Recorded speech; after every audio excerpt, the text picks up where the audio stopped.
የመጽሐፍ ቅዱስ ንባብ የዮሐንስ ወንጌል ምዕራፍ 1 በመጀመሪያው ቃል ነበር፣ ቃልም በእግዚአብሔር ዘንድ ነበር፣ ቃልም እግዚአብሔር ነበር።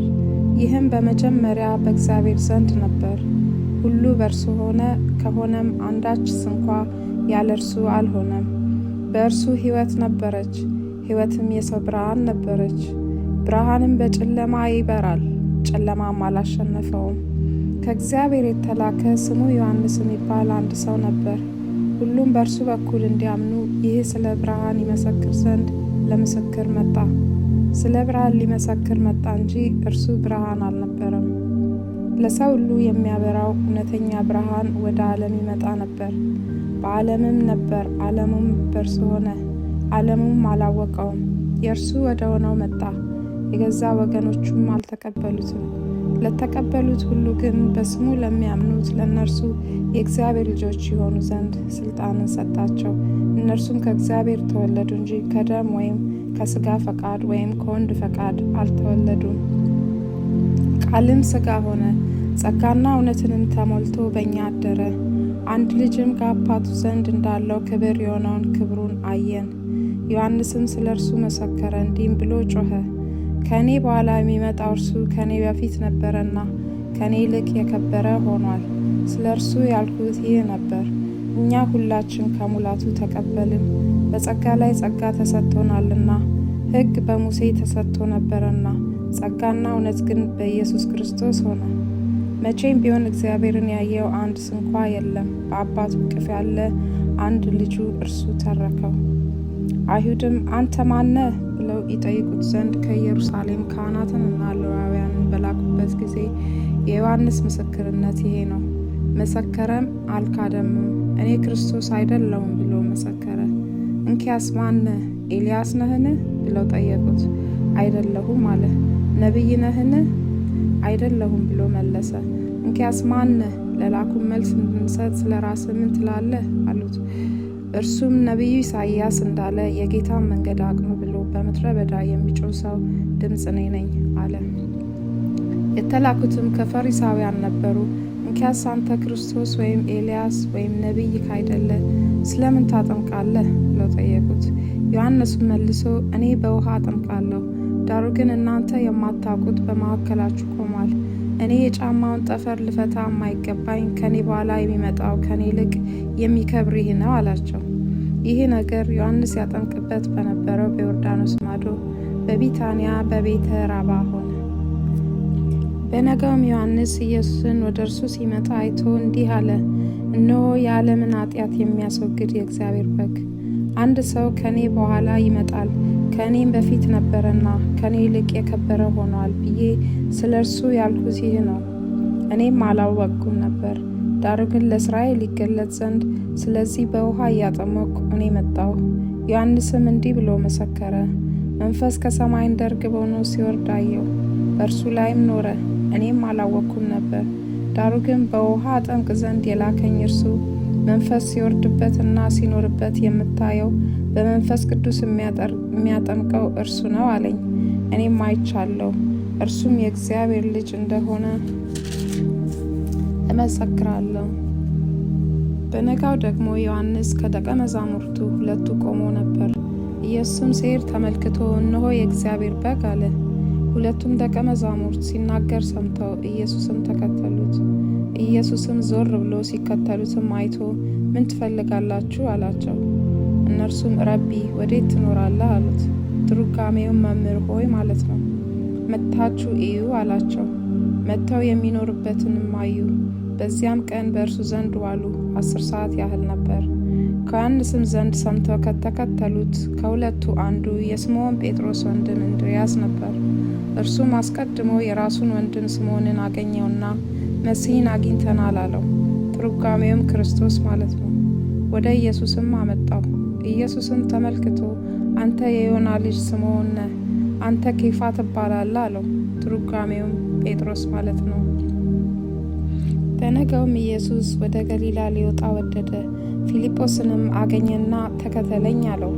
ፊልጶስም ከእንድርያስ ከጴጥሮስ ከተማ ከቤተ ሳይዳ ነበር። ፊልጶስም ናትናኤልን አግኝቶ ሙሴ በሕግ ነቢያት ስለ እርሱ የጻፉትን የዮሴፍን ልጅ የናዝሬቱ ኢየሱስን አግኝተነዋል አለው። ናትናኤልም ከናዝሬት መልካም ነገር ሊወጣ ይችላልን? አለው። ፊልጶስ መጥተህ አለው። ኢየሱስ ናትናኤልን ወደ እርሱ ሲመጣ አይቶ ስለ እርሱ ተንኮል የሌለበት በእውነት የእስራኤል ሰው እንሆ አለ። ናትናኤልም ከወዴት ታውቀኛለህ? አለው። ኢየሱስም መልሶ ፊልጶስ ሳይጠራ ከበለስ በታች ሳለ አየሁ አለው። ናትናኤልም መልሶ መምህር ሆይ አንተ የእግዚአብሔር ልጅ ነህ፣ አንተ የእስራኤል ንጉሥ ነህ አለው። ኢየሱስም መልሶ ከበለስ በታች አየሁ ስላመንህን ከዚህ የሚበልጥ ነገር ታያለህ አለው። እውነት እውነት እላችኋለሁ ሰማይ ሲከፈት የእግዚአብሔር መላእክት በሰው ልጅ ላይ ሲወጡና ሲወርዱ ታያላችሁ አለው። የዮሐንስ ወንጌል ምዕራፍ 2 በሦስተኛው ቀን በገሊላ ቃና ሰርግ ነበር። የኢየሱስም እናት በዚያ ነበረች። ኢየሱስም ደግሞ ደቀ መዛሙርቱም ወደ ሰርጉ ታደሙ። የወይን ጠጅም ባለቀ ጊዜ የኢየሱስ እናት የወይን ጠጅ እኮ የላቸውም አለችው። ኢየሱስም አንቺ ሴት ከአንቺ ጋር ምን አለኝ? ጊዜ ገና አልደረሰም አላት። እናቱም ለአገልጋዮቹ የሚላችሁን ሁሉ አድርጉ አለቻቸው። አይሁድም እንደሚያደርጉት የማንጻት ልማድ 6 የድንጋይ ጋኖች በዚያ ተቀምጠው ነበር። እያንዳንዳቸው 2 ወይም 3 እንስራ ይይዙ ነበረ። ኢየሱስም ጋኖቹን ውሃ ሙላቸው አሏቸው። እስከ አፋቸውም ሞሏቸው። አሁን ቀርታችሁ ለአሳዳሪው ስጡት አላቸው። ሰጡትም። አሳዳሪውም የወይን ጠጅ የሆነውን ውሃ በቀመሰ ጊዜ ከወዴት እንደመጣ አላወቀም። ውሃውንም የቀዱት አገልጋዮች ግን ያውቁ ነበር። አሳዳሪው ሙሽራውን ጠርቶ ሰው ሁሉ አስቀድሞ መልካሙን የወይን ጠጅ ያቀርባል፣ ከሰከሩም በኋላ መናኛውን። አንተ መልካሙን የወይን ጠጅ እስካሁን አቆይተሃል አለው። ኢየሱስም ይህን ምልክት መጀመሪያ በገሊላ ቃና አደረገ፣ ክብሩንም ገለጠ። ደቀ መዛሙርቱም በእርሱ አመኑ። ከዚያም በኋላ ከእናቱና ከወንድሞቹ ከደቀ መዛሙርቱ ጋር ወደ ፍቅረናሆም ወረደ። በዚያም ጥቂት ቀን ኖረ። የአይሁድን ፋሲካ ቀርቦ ነበር። ኢየሱስም ወደ ኢየሩሳሌም ወጣ። በመቅደስም በሬዎችንና በጎችን፣ እርግቦችን የሚሸጡትን ገንዘብ ለዋጮችንም ተቀምጠው አገኘ። የገመድም ጭራፍ አበጅቶ ሁሉንም በጎቹንም በሬዎቹንም ከመቅደስ አወጣቸው። የለዋጮቹንም ገንዘብ አፈሰሰ፣ ገበታዎቻቸውንም ገለበጠ። እርግብ ሻጮችን ይህንን ከዚህ ውሰዱ፣ የአባቴን ቤት የንግድ ቤት አታድርጉት አላቸው። ደቀ መዛሙርቱም የቤትህ ቅናት ይበላኛል ተብሎ እንደተጻፈ አሰቡ። ስለዚህም አይሁድ መልሰው ይህን ስለምታደርግ ምን ምልክት ታሳየናለህ? አሉት። ኢየሱስም መልሶ ይህን ቤተ መቅደስ አፍርሱት፣ በ3 ቀንም አስነሳዋለሁ አላቸው። ስለዚህም አይሁድ ይህ ቤተ መቅደስ ከ46 ዓመት ጀምሮ ይሰራ ነበር፣ አንተስ በ3ኛ ቀን ታስነሳዋለህን? አሉት።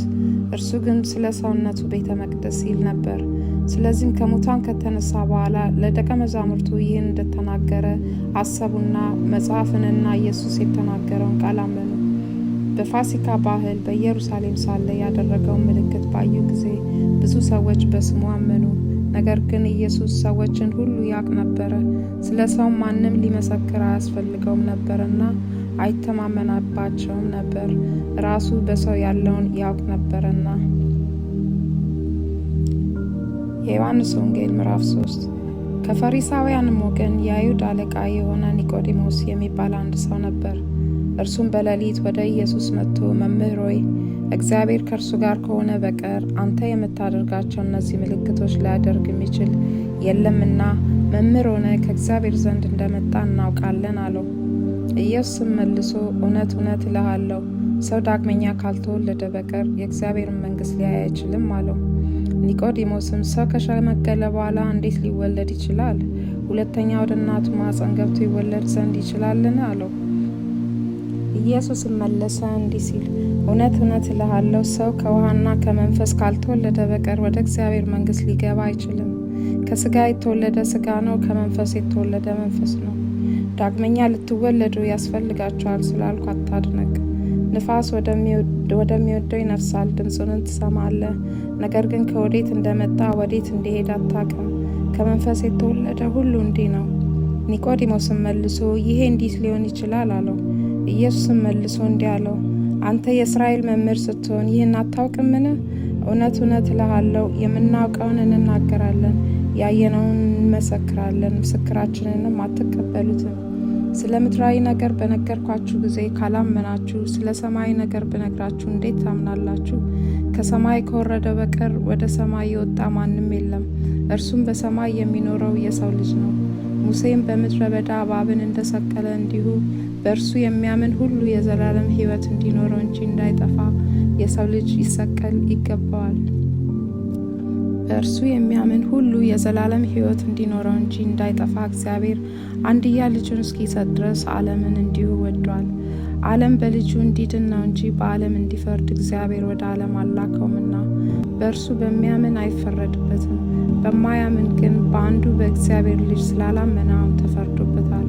ብርሃንንም ወደ ዓለም ስለመጣ ሰዎችም ስራቸው ክፉ ነበረና ከብርሃን ይልቅ ጨለማን ስለወደዱ ፍርዱ ይህ ነው። ክፉ የሚያደርግ ሁሉ ብርሃንን ይጠላል፣ ስራውም እንዳይገለጥ ወደ ብርሃን አይመጣም። እውነትን የሚያደርግ ግን ስራው በእግዚአብሔር ተደርጎ እንደሆነ ይገለጥ ዘንድ ወደ ብርሃን ይመጣል።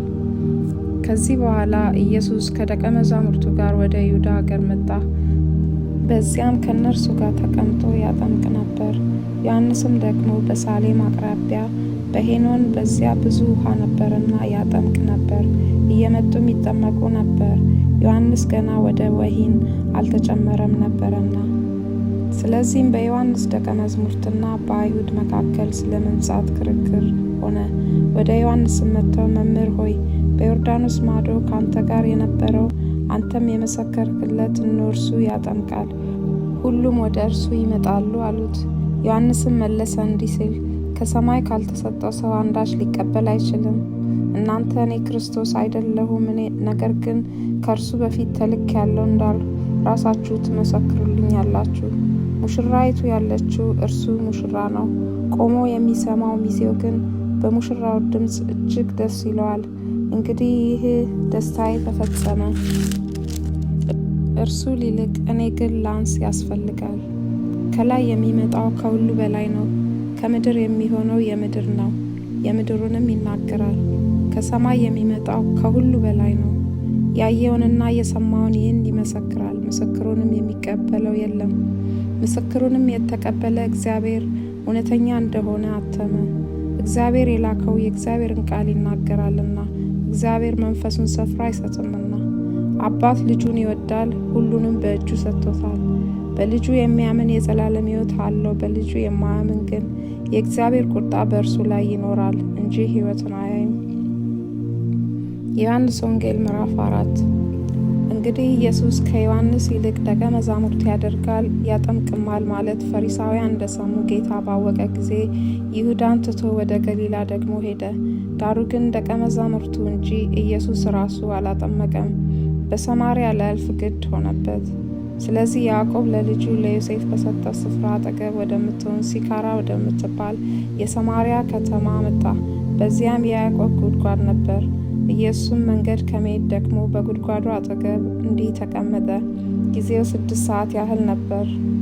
ከሰማርያ አንድ ሴት ውሃ ልትቀዳ መጣች። ኢየሱስም ውሃ ጠጭኝ አላት። ደቀ መዛሙርቱም ምግብ ሊገዙ ወደ ከተማ ሄደው ነበርና። ስለዚህም ሰማርያይቱ አንተ ይሁዳ ስትሆን ሳምራዊት ሴት ከመሆን ከኔ መጠጥ እንዴት ትለምናለህ? አለችው። አይሁድ ከሰማርያውያን ጋር አይተባበሩም ነበርና። ኢየሱስም መልሶ የእግዚአብሔርን ስጦታና ውሃ አጠጭኝ የሚልሽ ማን መሆኑን ብታውቂው አንቺ ትለምኚው ነበርሽ፣ የሕይወትም ውሃ ይሰጥሽ ነበር አላት። ሴቲቱም ጌታ ሆይ መቅጃ የለህም፣ ጉድጓዱም ጥልቅ ነው። እንግዲህ የሕይወት ውሃ ከወዴት ታገኛለህ? በእውነት አንተ ይህንን ጉድጓድ ከሰጠን ከአባታችን ከያዕቆብ ትበልጣለህን? ራሱም ልጆቹ ከብቶቹን ከዚህ ጠጥተዋል አለችው።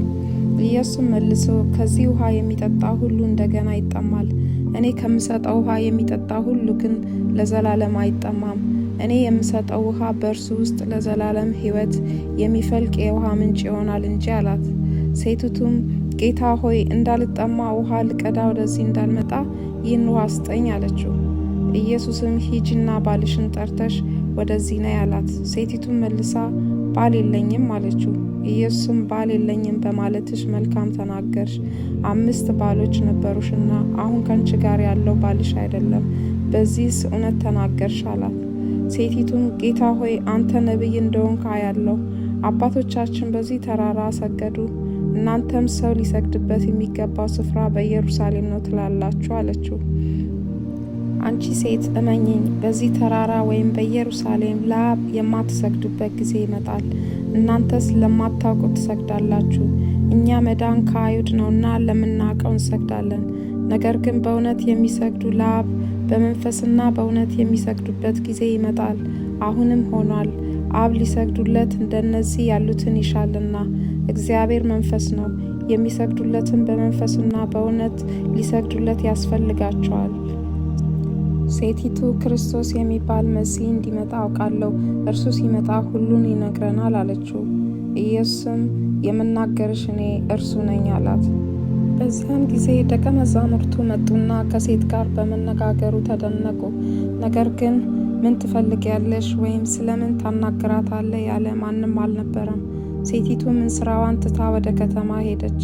ለሰዎችም ያደረኩትን ሁሉ የነገረኝን ሰው ኑና እዩ፣ እንጃ እርሱ ክርስቶስ ይሆንን አለች። ከከተማ ወጥተው ወደ እርሱ ይመጡ ነበር። ይህም ሲሆን ሳለ ለደቀ መዛሙርቱ መምህር ሆይ ብላ ብለው ለመኑት። እርሱ ግን እናንተ የማታውቁት የምበላው መብል ለእኔ ያለኝ አላቸው። ስለዚህ ደቀ መዛሙርቱ የሚበላው አንዳች ሰው አምጥቶለት ይሆንን ተባባሉ። ኢየሱስም እንዲህ አላቸው፣ የእኔስ መብል የላከኝን ፍቃድ አደርግ ዘንድ ስራውን እፈጽም ዘንድ ነው። እናንተ ገና 4 ወር ቀርቷል፣ መከር ይመጣል ትሉ የለምን? እነሆ እላችኋለሁ፣ ዓይናችሁን አንሱ፣ አዝመራው አሁን እንደነጣ እርሻውን ተመልከቱ። የሚያጭድ ደመወዙን ይቀበላል። የሚዘራና የሚያጭድ አብረው ደስ እንዲላቸው ለዘላለም ሕይወት ፍሬን ይሰበስባል። አንዱ ይዘራል፣ አንዱም ያጭዳል የሚለው ቃል በዚህ እውነት ሆኗልና። እኔም እናንተ ያልደከማችሁበትን ታጭዱ ዘንድ ሰደድኳችሁ። ሌሎች ደከሙ፣ እናንተም በድካማቸው ገባችሁ። ሴቲቱም ያደረግኩትን ሁሉ ነገረኝ ብላ ስለመሰከረችው ቃል ከዚያች ከተማ የሰማርያ ሰዎች ብዙ አመኑበት። የሰማርያ ሰዎችም ወደ እርሱ በመጡ ጊዜ በእነርሱ ዘንድ እንዲኖር ለመኑት። በዚያም 2 ቀን ያህል ኖረ። ስለ ቃሉም ከፊተኞች ይልቅ ብዙ ሰዎች አመኑ። ሴቲቱንም አሁን የምናምን ስለ ቃልሽ አይደለም፣ እኛ ራሳችን ሰምተነዋል፣ እርሱም በእውነት ክርስቶስ የዓለም መድኃኒት እንደሆነ እናውቃለን ይሏት ነበር። ከ2 ቀኖችም በኋላ ከዚያ ወጥቶ ወደ ገሊላ ሄደ። ነቢይ በገዛ አገሩ እንዳይከበር ኢየሱስ ራሱ መስክሯልና። ወደ ገሊላም በመጣ ጊዜ የገሊላ ሰዎች ራሳቸው ደግሞ ለበዓል መጥተው ነበርና በበዓል በኢየሩሳሌም ያደረገውን ሁሉ ስላዩ ተቀበሉት። ኢየሱስም ውሃውን የወይን ጠጅ ወዳደረገበት ወደ ገሊላ ቃና ዳግመኛ መጣ። በፍቅረናውም ልጁ የታመመበት ከንጉሥ ቤት አንድ ሹም ነበር። እርሱም ኢየሱስ ከአይሁድ ወደ ገሊላ እንደመጣ ሰምቶ ልጁ ሊሞት ስላለው ወደ እርሱ ሄደ። ወርዶም እንዲፈውስለት ለመነው። ስለዚህም ኢየሱስ ምልክትና ድንቅ ነገር ካላያችሁ ከቶ አታምኑምን አለው። ሹሙም ጌታ ሆይ ብላቴናዬ ሳይሞት ውረድ አለው። ኢየሱስም ሂድ፣ ልጅ በሕይወት አለ አለው። ሰውየውም ኢየሱስ የነገረውን ቃል አምኖ ሄደ። እርሱም ሲወርድ ሳለ ባሮቹ ተገናኙትና ብላቴና በሕይወት አለ ብለው ነገሩት። እርሱም በጎ የሆነበት ሰዓትን ጠየቃቸው። እነርሱም ትናንትና በ7 ሰዓት ንዳዱ ለቀቀው አሉት። አባቱም ኢየሱስ ልጅ በሕይወት አለ ባለው በዚያ ሰዓት እንደሆነ አወቀ። እርሱም ከቤተሰቦቹ ሁሉ ጋር አመነ። ይህም ደግሞ ኢየሱስ ከይሁዳ ወደ ገሊላ መጥቶ ያደረገው 2ኛው ምልክት ነው። የዮሐንስ ወንጌል ምዕራፍ 5። ከዚህ በኋላ የአይሁድ በዓል ነበር። ኢየሱስም ወደ ኢየሩሳሌም ወጣ። በኢየሩሳሌምም በበጎች በር አጠገብ በዕብራይስጥ ቤተሳይዳ የምትባል አንዲት መጥመቂያ ነበረች። 5 መመላለሻ ነበረባት። በእነዚህ ውስጥ የውሃን መንቀሳቀስ እየጠበቁ በሽተኞች፣ ዕውሮች፣ አንካሶች፣ ሰውነታቸውም የሰለለ ብዙ ሕዝብ ይተኙ ነበር። አንዳንዱ ጊዜ የጌታ መልአክ ወደ መጥመቂያይቱ ወርዶ ውሃውን ያናውጥ ነበርና፣ እንግዲህ ከውሃው መናወጥ በኋላ በመጀመሪያ የገባ ከማናቸውም ካለበት ደዌ ጤናማ ይሆን ነበር። በዚያም ከ38 ዓመት ጀምሮ የታመመ አንድ ሰው ነበር። ኢየሱስም ይህን ሰው ተኝቶ ባየ ጊዜ እስካሁን ብዙ ዘመን እንዲህ እንደነበር አውቆ ልትድን ትወዳለህን? አለው። ድዊውም ጌታ ሆይ ውሃ በተናወጠ ጊዜ በመጥመቂያይቱ ውስጥ የሚያኖረኝ ሰው የለኝም። ነገር ግን እኔ ስመጣ ሳለሁ ሌላው ቀድሞ ይወርዳል ብሎ መለሰለት። ኢየሱስም ተነሳና አልጋን ተሸከም ሂድ አለው። ወዲያው ሰውየውም ዳነ፣ አልጋውንም ተሸክሞ ሄደ። ያም ቀን ሰንበት ነበር። ስለዚህም አይሁድ የተፈወሰውን ሰው ሰንበት ነው፣ አልጋን ልትሸከም አልተፈቀደልህም አሉት። እርሱ ግን ያዳነኝ ያ ሰው አልጋን ተሸክመ ሂድ አለኝ ብሎ መለሰላቸው። እነርሱም አልጋን ተሸክመ ሂድ ያለ ሰው ማን ነው ብለው ጠየቁት። ዳሩ ግን በዚያ ስፍራ ብዙ ሕዝብ ስለነበረ ኢየሱስን ፈቀቅ ብሎ ነበርና የተፈወሰውም ሰው ማን እንደሆነ አላወቀም። ከዚያም በኋላ ኢየሱስ በመቅደስ አገኘውና እነሆ ድነሃል፣ ከዚህ የሚብስ እንዳይደርስብህ ወደፊት ኃጢአት አትስራ አለው። ሰውየውም ሄዶ ያዳነው ኢየሱስ እንደሆነ ለአይሁድ ነገረ። ስለዚህም በሰንበት ይህንን ስላደረገ አይሁድ ኢየሱስን ያሳድዱት ነበር፣ ሊገሉትም ይፈልጉ ነበር። ኢየሱስ ግን አባቴ እስከ ዛሬ ይሰራል፣ እኔም ደግሞ እሰራለሁ ብሎ መለሰላቸው። እንግዲህ ሰንበትን ስለሻረ ብቻ አይደለም፣ ነገር ግን ደግሞ ራሱን ከእግዚአብሔር ጋር አስተካክሎ እግዚአብሔር አባቴ ነው ስላለ፣ ስለዚህ አይሁድ ሊገሉት አብዝተው ይፈልጉት ነበረ። ስለዚህ ኢየሱስም መለሰ እንዲህም አላቸው፣ እውነት እውነት እላችኋለሁ አብ ሲያደርግ ያየውን ነው እንጂ ወልድ ከራሱ ሊያደርግ ምንም አይችልም። ያ የሚያደርገውን ሁሉ ወልድ ደግሞ ይህንን እንዲሁ ያደርጋልና፣ አብ ወልድን ይወዳልና የሚያደርገውን ሁሉ ያሳየዋል። እናንተም ትደነቁ ዘንድ ከዚህ የሚበልጥ ስራ ያሳየዋል። አብ ሙታንን እንደሚያነሳ ሕይወትም እንደሚሰጣቸው እንዲሁ ወልድ ደግሞ ለሚወዳቸው ሕይወትን ይሰጣቸዋል። ሰዎች ሁሉ አብን እንደሚያከብሩት ወልድን ያከብሩት ዘንድ ፍርድን ሁሉ ለወልድ ሰጠው እንጂ አብ በአንድ ስንኳ አይፈርድም። ወልድን የማያከብር የላከውን አብን አያከብርም። እውነት እውነት እላችኋለሁ ቃሌን የሚሰማ የላከኝንም የሚያምን የዘላለም ሕይወት አለው፣ ከሞትም ወደ ሕይወት ተሻገረ እንጂ ወደ ፍርድ አይመጣም። እውነት እውነት እላችኋለሁ ሙታን የእግዚአብሔርን ልጅ ድምፅ የሚሰሙበት ሰዓት ይመጣል፣ እርሱም አሁን ነው። የሚሰሙትም በሕይወት ይኖራሉ። አብ በራሱ ሕይወት እንዳለው እንዲሁ ደግሞ ለወልድ በራሱ ሕይወት እንዲኖረው ሰጥቶታልና፣ የሰው ልጅም ስለሆነ ይፈርድ ዘንድ ስልጣን ሰጠው። በመቃብር ያሉት ሁሉ ድምፁን የሚሰሙበት ሰዓት ይመጣል። መልካምም ያደረጉ ለሕይወት ትንሣኤ፣ ክፉም ያደረጉ ለፍርድ ትንሣኤ ይወጣሉና በዚህ አታድንቁ። እኔ ከራሴ አንዳች ላደርግ አይቻለኝም፣ እንደ ሰማው ፈርዳለሁ፣ ፍርዴን ቅን ነው።